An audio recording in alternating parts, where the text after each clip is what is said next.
Point आ गया। मियां साहब, भट्टी साहब रिस्पॉन्ड कर दे। वो कह रहे 100% झूठ नहीं बोलना चाहिए। नंबर 2, नवाज शरीफ जो है बेगुनाह था और उसने जेल भुगती। इमरान खान ने तो करप्शन किया, उसको फिर भी जेल नहीं मिल रही। जेल है भी तो सहूलियात मिल रही है और रिलीफ मिल रहा है अदालतों से। भट्टी साहब, ये मैं क्या सुन रहा हूं? पहली बात तो यह है कि भाईजान अल्लाह का लाख लाख शुक्र है कि इक़्तिदार में आने के बाद अब शहबाज शरीफ साहब की कमर का दर्द ठीक हो गया है। वो घर में उनको नज़रबंद नहीं होना पड़ता, उनके ब्लड टेस्ट भी ठीक हो गए हैं अल्हम्दुलिल्लाह। वो सुबह से शाम तक मुल्क की खिदमत कर रहे हैं और अल्लाह का शुक्र है आसिफ अली जरदारी साहब जो हैं वो अस्पताल में इमरजेंसी दाखिला नहीं उनका होता, मसाज चेयर नहीं होती, बीपी और शुगर वाला मसला नहीं होता और अल्हम्दुलिल्लाह वो भी सेहतयाब है, मुल्क कौम की खिदमत कर रहे हैं। और अल्लाह का शुक्र है नवाज शरीफ साहब के प्लेटलेट्स जब से वो जेल से निकले हैं कायम हैं, अनजाना का दर्द नहीं है उन्हें, अल्लाह का शुक्र है वो भी ठीक है। और तंदूरों से लेकर नथिया गली से लेकर मरी से लेकर वो क्या बिजली रिलीफ से लेकर जाती उम्र अल्हम्दुलिल्लाह वो भी ठीक हैं। ये तो अल्लाह का लाख लाख शुक्र हो गया। दूसरी बात ये हो गई कि कोई एक मेरा प्यारा भाई है लेकिन कोई एक हकीकत से दूर बात की हो तो बताएं। दरखास्तें पड़ी हुई हैं इस्लामाबाद हाई कोर्ट में, दरखास्तें पड़ी हुई हैं सुप्रीम कोर्ट में। ख्वाजा आरस साहब इनके भी वकील होते थे, वो कहते थे सीनियर सिटीज़न है और बूढ़ा आदमी है, सडन डेथ का ख़तरा है, बीमारियां इतनी हैं कि असाबी तौर पे कमज़ोर है, घर का दिया जाए। और फिर उसी सुप्रीम कोर्ट ने इनको घर भिजवाया 8 हफ्तों के लिए, जिसमें जज अरशद मलिक को इन्होंने मुलजम जो है जज जो है मुलजम की अदालत में पेश हुआ जाती उम्र में। और फिर उसके बाद जब ये आए तो सुप्रीम कोर्ट ने कहा कि ये जो आपने मेडिकल रिपोर्ट ली हम तो समझते थे कि आपकी सेहत बेहतर हो गई, ये तो ख़राब हो गई। फिर उसके बाद अल्हम्दुलिल्लाह ये एक और जुगाड़ लगाया और उसके बाद जो इनको सहूलतकारी थी उस वक़्त। और ये भाईजान आप फैज़ हमीद के पीछे क्यों पड़े हुए हैं? आपका क्या कंसर्न है फैज़ हमीद का? ये फ़ौज का शुक्र अदा करें कि फ़ौज के अंदर एहतसाब का अमल है, फ़ौज अपना और अपना एहतसाब करती है और फ़ौज अपनों को नहीं छोड़ती।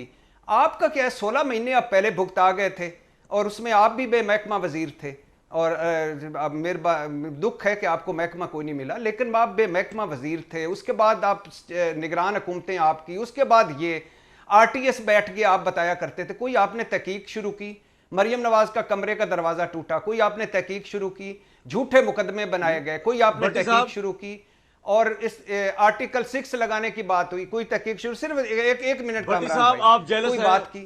फिर दूसरी बात नहीं सिर्फ सुनिएगा भाईजान सुनिएगा। फिर नहीं मेरी बात सिर्फ सुन, एक मिनट सिर्फ एक मिनट मुझे जवाब दे लीजिए। फिर उसके बाद कोई किसी चीज की आपने तहकीक शुरू की, आपको पता नहीं था? आपके तो कुछ पार्टी वाले जनरल फैज हमीद को जवेद चौधरी कालम लिख चुके हैं कि वो उनको चीफ बनाना चाहते थे, कुछ एक्सटेंशन देना चाहते थे।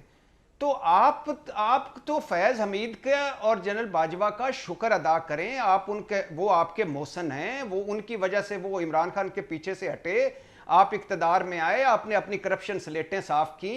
उसके बाद अल्लाह के फजलो करम से इधर से आप लंदन गए, उनकी वजह से वापस उनकी वजह से आए, बाली बच्चों समेत सारा कुछ साफ हो गया, पार्टी सदारत मिल गई, हुकूमत मिल गई। आपको फैज हमीद का क्या, आप तो फैज हमीद को सलूट मारने चाहिए जहां भी मिले, क्योंकि वो तो आपके भी मोहसन है।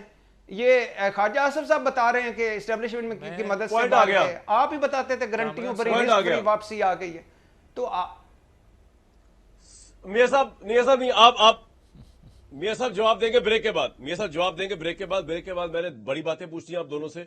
भट्टी साहब से खासतौर पर पूछना है कि भट्टी साहब लगता है जेलस फील कर रहे हैं किस तरह नवाज शरीफ साहब ने मरियम नवाज साहिबा जो कि बड़ा अच्छा काम कर रही है बकौल नून लीग के, बैठ के पंजाब के लोगों को रिलीफ दिया। तो भट्टी साहब को लग रहा है कि शायद ये रिलीफ PMLN को पॉपुलर ना कर दे। और ये बताएंगे मियां जावेद लतीफ साहब के साकिब निसार के खिलाफ क्या कार्रवाई करने का जेहन में रखते हैं, जजों की जो बढ़ाने की मुद्दत मुलाजमत की बात हो रही है वो क्या जेहन में रखते हैं, और जनरल फैज से कितना फैजियाब मियां जावेद लतीफ साहब और नवाज शरीफ साहब। मियां जावेद लतीफ साहब, आप जो सबको मुंह भर भर के झूठा कह रहे हैं, किसी को कुछ कह रहे हैं, आप तो खुद जनरल फैज के बेनिफिशियरी हैं, क्योंकि जिस वक्त नवाज शरीफ साहब ने एक्सटेंशन दी बाजवा साहब को तो फैज साहब भी आपके साथ इंटरेक्ट कर रहे थे ना, कौन कर रहा था? कामरान, पहली बात तो यह है कि मेरे छोटे भाई हैं अरशाद भट्टी साहब, मुझे बड़ा इनसे हमदर्दी भी है कि एक गर्दान इन्होंने रटी रटाई हर जगह पे बयान करनी होती है। आप पूछें कि अमेरिका में क्या हो रहा है तो आपको ये एहसास होगा कि इसमें तो नवाज शरीफ को ये नहीं मुलव्वस कर सकेंगे, मगर इनका फ़न ये है कि इन्होंने हर सूरत नवाज शरीफ पे मलबा डालने के लिए उस पर गर्दान में भी कुछ ना कुछ कर देना है। मगर इनकी अपनी सोच है, और आप मीडिया वाले सारे बला भी इसीलिए लेते हैं कि इन्हों का कुछ किया पांचा जड़ा ही करनगे। मगर मैं एक इनसे पूछना चाहता हूँ कि मुझे ये बताएं कि पाकिस्तान की हिस्ट्री में कभी ऐसा हुआ कि किसी ने पाकिस्तान के अंदर इंटेलिजेंस अदारे हों, कानून नाफज करने वाले अदारे हों, पेट्रोल बम फेंके हों उन पे, और उसको गिरफ्तार करने में अगर अदारे कामयाब हो जाएं तो कोर्ट बुला ले। ये कहते हैं ना सहूलत, सहूलत इसको कहते हैं भाई मेरे, कि गुड टू सी यू कह के चीफ जस्टिस साहब ने उनको वापस कर दिया, और वापस क्या करके ये कहा और ये तो कि जनाब माजी की इनको बात है, रेस्ट माजी हाउस की। में रखा जाए। ओ भाई ये कह रहे हैं ना कि नवाज शरीफ, ओ भाई नवाज शरीफ ने पाकिस्तान के लिए सर्व किया, पाकिस्तान के दिफा को नाकाबिले तस्हीर बनाया। नवाज शरीफ ने पाकिस्तान को सी पैक दिया, अंधेरे दूर किए, दहशतगर्दी ख़त्म की। मगर आज बता दें जो गर्दान आप पॉइंट आ गया, रोज पॉइंट आ सुनाते गया। हैं अरशाद भट्टी साहब, एक सेकंड, नहीं मेरे भाई एक सेकंड, ये बता दें जनरल सिर्फ कि फैज उसने कि आप 3.5-4 फैज़याब हैं या सालों में नहीं? पाकिस्तान के लिए किया क्या? आप बार बार उसको ले आते हैं कि जनाब बड़ा पवित्र है। पाकिस्तान की ईंट से ईंट बजा दी, पाकिस्तान के अदारों पे चढ़ दौड़ा, वो सहूलतकारी वहां से ले रहा पॉइंट है। आ गया, पॉइंट जो आ गया। अभी आने वाला वक्त बताएगा कि पाकिस्तान के बाहर से भी कितनी पॉइंट आ सहूलतकारी गया। उसको मुयस्सर आज भी है। और जनरल फैज समेत सब जो हैं वो किस एजेंडे जरूर पे बस काम कर रहे हैं, ये अभी पॉइंट आ पता गया। चले। अच्छा मियां जावेद साहब, बात ये है कि इस्टेब्लिशमेंट के सहारे पे आप सब चलते रहे, माजी में भी चलते रहे, रिसेंटली भी PDM-1 का सारा आपको पता है, ये जो बाजवा साहब एक्सटेंशन वगैरह सब। तो ये तो इल्जाम किसी पे लगाने की जरूरत ही नहीं। आप लोगों की अपनी सियासत की लीडरशिप की कमजोरी है।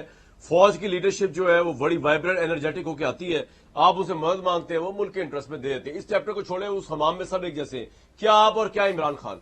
मेरा सवाल ये, आगे बढ़ाते हैं बात को, एक तो आप एक कानून साजी लेके आ रहे हैं जिसमें कहा यह जा रहा है कि शायद जस्टिस काजी फाइसा साहब को एक्सटेंशन वैसे तो ना दी जाए, लेकिन उनका टेन्योर बढ़ाने के लिए जजों की एज बढ़ा दी जाएगी, नंबर 1। नंबर 2, साकिब निसार के खिलाफ आपके ज़हन में क्या प्लानिंग है, जरा वो भी शेयर करें लोगों के साथ। देखें, गुजारिश इतनी है कामरान शाहिद साहब, दो बातें मैं ज़रूर कहना चाहता हूँ आपके सवाल से पहले। नंबर 1 तो ये है कि ये कहते हैं कि ATM मशीन से पैसा निकलवाने जाएं तो हम उसका शुक्रिया थोड़ी अदा करेंगे। तो फिर आपको यार ये क्यों नहीं याद आता कि सोशल मीडिया को जो खैबर पख्तूनख्वा हुकूमत से पैसा मिलता रहा, या आज जो अली मीन गंडापुर लोगों को पैसे बांट रहे हैं अपने वर्कर में, मेरे और आपके पैसे, वो शुक्रिया आप अदा करेंगे, वहाँ आप क्यों नहीं लबकुशाई करते। दूसरा मैं आपको ये ज़रूर कहना चाहता हूँ कि खुदा के लिए मैं कतन इस बात के हक़ में नहीं हूँ कि जनरल फैज़ और जनरल बाजवा से हमारे लोग जो मिलते रहे वो दुरुस्त था। मैं कतन ये कहने के लिए तैयार नहीं हूँ कि जनरल फैज़ जो ऑफ़र करते रहे बकौल ख्वाजा आसफ साहब के, कि उन्होंने कहा 2019 में कि आप हुकूमत बना लें, किस हैसियत में जनरल फैज़ साहब ये बात करते थे और किस हैसियत में कोई कबूल करता? अगर करता तो वो भी गलत था। और मैं आज भी ये कहता हूँ कि ये बात दुरुस्त है, और इसी बात पे मुझे शोकाज नोटिस हुआ था जब मैंने कहा था कि ये दोनों तरफ जाने आने की बातें जो सुनते हैं हम, ये गलत है। और आज भी ये बात कह रहा हूँ कि अगर किसी के लिए आइन कानून कुछ कहता है तो मेरे लिए भी वही कहना चाहिए। ये बात गलत है कि अगर फैज़ हमीद या जनरल बाजवा मेरे लिए कुछ कर रहे हों तो मैं कहूँ कि बिल्कुल ठीक है, और किसी और के लिए ना कर रहे हो तो मैं कहूँ कि ये गलत है। मैं आज भी ये कहता हूँ कि किसी अदारे को अपने आईनी कानूनी हदूदों क़यूद से बाहर निकल के नहीं काम करना चाहिए। जहाँ तक साकिब निसार का तल्लक है, मैं कामरान शाहिद साहब ये बात कह दूँ कि अगर एक अदारे ने खुद एहतसाबी शुरू की है, वो जनरल फैज़ साहब हों या बाकी लोग हों, उनके हवाले से, तो दूसरे अदारे में जो 2017 के फैसले दिए गए, बर्बाद कर दिया गया इस मुल्क को, जिन्होंने गुड टू सी यू कहा, जिसकी वजह से आज पाकिस्तान इस गर्दाव में फंसा हुआ है, वहां से एहतसाब का सिलसिला नहीं वो अदारा शुरू करेगा, खुद एहतसाबी का, तो पाकिस्तान आगे नहीं चल सकता। मैं आज भी ये कहता हूं, जब मैं कहता हूं कि नवाज शरीफ साहब को बोलना चाहिए, तो फिर मैं ये बात करता हूं कि दो अदारों के तर्जमान, एक अदारे का तर्जमान तो बोल रहा है, दूसरे अदारे के तर्जमान को भी बोलना चाहिए और नवाज शरीफ को भी हकायक बताने चाहिए कि दुनिया में किस तरह पाकिस्तान के अंदर मुदाखलत हो रही है और दबाव में लाकर पाकिस्तान के मफादात के खिलाफ फैसले लिए जा रहे हैं। ये बात करनी चाहिए तमाम अदारों के लोगों को भी और नवाज शरीफ को भी। पॉइंट आ गया आपका, पॉइंट आ गया। भट्टी साहब एक बात बताएं कि आप आगे का मंजरनामा किस तरह देखते हैं? कि आपको लगता है कि जनरल फैज हमीद जो है, अब वो इमरान खान के लिए तो बहुत बड़ी मुश्किल लाएंगे या नहीं लाएंगे आपके ख्याल में? वो chief justice retire Saqib Nisar के लिए भी प्रॉब्लम ला सकते हैं और ये जो हुकूमत कामयाब हो पाएगी अगर जजेस की एज, कहते हैं उनका राइट है कानून साजी करके बढ़ा देना, तो आपको लगता है ये भी हो पाएगा और उसके बाद ये उस तरह रहेगा और उसके बाद काजी फैसल साहब भी एक्सटेंड करेंगे? ये मंजरनामा भी आप देख रहे हैं या नहीं देख रहे? पहली बात काजी फायज ईसा साहब या जुडिशल पैकेज या उसमें एक्सटेंशन, ये हुकूमत की बड़ी ख्वाहिश है और हुकूमत इसमें कई दफ़ा बात कर चुकी है। और एक और जो जैसे जस्टिस ये लाहौर हाई कोर्ट में सीनियर जज की बजाय नीचे से चीफ जस्टिस बना, इस तरह का भी सुना जा रहा है कि ऊपर सुप्रीम कोर्ट में भी होगा कि जजेस में से पहले 5 या पहले 3 में से कोई बनाया जाएगा। तो इस तरह का एक जुडिशल पैकेज है, लेकिन उसके लिए 2/3 अक्सरियत चाहिए होती है। उसके लिए अभी 12-13 सीटें कम हैं, तो ये पता नहीं ला सकते हैं कि नहीं ला सकते। और बिल्कुल नहीं लेनी चाहिए, ना काजी फायज ईसा साहब को लेनी चाहिए, ना इनको देनी चाहिए। दूसरी बात ये है कि ये जो साकिब निसार साहब का, मैं हैरान होता हूँ ये अभी भी हुकूमत में मौजूद है, अभी भी कहते हैं सुप्रीम कोर्ट करे। भाई ये फौज ने अपने अंदर कर लिया, फौज ने 9 मई का भी अपने अंदर एहतसाब किया, फौज ने सहूलतकारी जो है वो भी एहतसाब किया, फौज और भी कर रही है। तो आप ये सुप्रीम कोर्ट में वो रिटायर्ड जजेस हैं, आप एक कमीशन बनाएं और साकिब निसार साहब को उसमें अकाउंटेबल करें। अगर आप भी मेरी तरह फरियादी हैं तो फिर मेरा ख्याल है कीनिया या तंजानिया निकल जाएं, कहीं कोई और काम करें। भाई अभी तो आपकी हुकूमत है और आप कहते हैं वो उसने गलत फैसले किए। गो के गुड टू सी यू वाले और भी बड़े हैं। लंदन से जब मीनारे पाकिस्तान तक जो कुछ गुड टू सी यू हुआ, इसहाक डार साहब के लिए जो गुड टू सी यू हुआ, शहबाज शरीफ साहब, आप इस वक्त अंदाजा करें कामरान भाई कितना खूबसूरत है। 35 अरब जाली अकाउंट्स, मनी लॉन्ड्रिंग का जो मेन किरदार था GIT रिपोर्ट का, वो इस वक्त प्रेसिडेंट ऑफ पाकिस्तान है। और TT स्कैंडल वाले जो थे वो इस वक्त वजीर आजम पाकिस्तान है। और अनवर मजीद जो उसका मेन आदमी था उसको हिलाल इम्तियाज़ मिल चुका है। और उसके अलावा इरफान मेमन साहब जो सजा याफ्ता इस्लामाबाद हाई कोर्ट से, उनको भी 17 इम्तियाज़ मिल चुका है। उमर फारूक साहब जो एक घड़ी लेके आए सामने, उनकी खिदमात ये हमारे मुल्क की, उनको भी हिलाल इम्तियाज़ मिल चुका है। आप अंदाज़ा करें कि अगर ये आपने इतने बड़े बड़े काम कर लिए इस मुल्क को कौम की बेहतरी के लिए, तो ये भी कर लें। लेकिन ये कर क्यों नहीं रहे? ये सिर्फ फरियादी हैं टीवी पे, मेरे और आपके प्रोग्राम से। इरशाद भट्टी सच नहीं बोल रहा, इसको बंद करा दो, इसका ये कर दो, इसका ये कर दो। भाई पकड़ो सारों को, सहूलतकारी निकालो। लेकिन ये नवाज शरीफ साहब को मेरा ख्याल है जवेद लतीफ साहब चैन से नहीं रहने देंगे। पहले भी एक मरतबा इन्होंने कहा कि मेरे हल्के की वोटों की रिकाउंटिंग करें, तो आगे से उन्होंने कहा कि अगर नवाज शरीफ साहब के हल्के की रिकाउंटिंग हो गई, अब ये कह रहे हैं नवाज शरीफ साहब बोल लें, और जब बोल पड़े तो पता नहीं क्या क्या निकलेगा, उनका चयन ऐसे खराब होगा। उनको फिरने दें यार, आराम सुकून से रहने दें। वो नहीं आना चाहते इस चक्कर में। आप खा मखा के आओ जी इनकलाबी बन जाओ, मेहरबानी करो उन पे। पॉइंट आ गया। मियां साहब फरियादी ना बनो, कुछ करो। नंबर 1।